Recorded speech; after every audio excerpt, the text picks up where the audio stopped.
শুল্ক আরোপ করে ট্রাম্প যেভাবে বাণিজ্য ঘাটতি কমাতে চাইছেন তা সম্ভব নয় বলে মনে করেন সিপিডির চেয়ারম্যান রেহমান সোবহান। আর উচ্চ শুল্ক থেকে বাঁচতে বাংলাদেশ যেভাবে রপ্তানি বৃদ্ধির কথা বলছে তা বাজার অর্থনীতির সঙ্গে সামঞ্জস্যপূর্ণ নয় বলে মন্তব্য তার। মঙ্গলবার রাজধানীতে পলিসি রিসার্চ ইনস্টিটিউট আয়োজিত সেমিনারে তিনি এসব কথা বলেন। 250-টিরও বেশি ডিজাইন অপশন নিয়ে ওয়ালটন স্মার্ট ফ্রিজ, বোঝে আপনার প্রয়োজন। Charged to the USA, including currency manipulation and trade barriers. গেল 2 এপ্রিল একটি নতুন শুল্ক নীতি ঘোষণা করে ট্রাম্প, যেখানে বলা হয়েছে দেশটিতে পণ্য প্রবেশে কমপক্ষে 10% শুল্ক দিতে হবে। এর বাইরে কিছু দেশের জন্য অতিরিক্ত শুল্ক আরোপ করা হয়েছে ওই শুল্ক নীতিতে, যার আওতায় বাংলাদেশ থেকে পণ্য রপ্তানিতে 37% শুল্ক দিতে হবে। এর ফলে বেড়ে যাবে পণ্যের দাম, কমে আসবে রপ্তানির পরিমাণ। এমন আলোচনা উঠে আসে পিআরআই আয়োজিত সেমিনারে।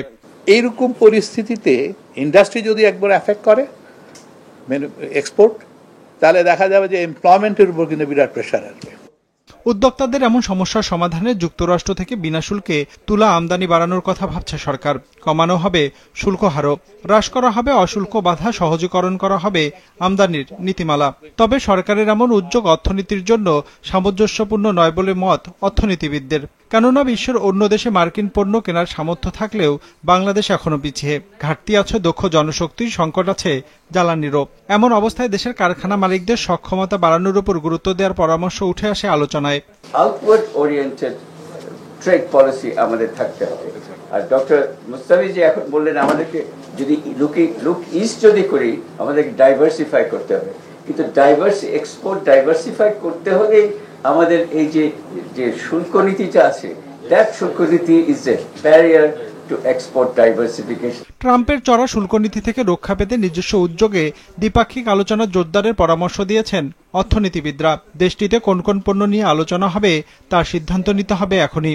গুরুত্ব দিতে হবে বাজার ব্যবস্থা আর পরিবহন ব্যবস্থাপনায়। একই সাথে যুক্তরাষ্ট্রের বিকল্প হিসেবে এশিয়ার বাজারে পণ্যের রপ্তানি বাড়ানোর পরামর্শও দেওয়া হয় অনুষ্ঠানে। আমরা তো চীনের মতো রিটেলিটারি ট্যারিফও দিতে পারবো না।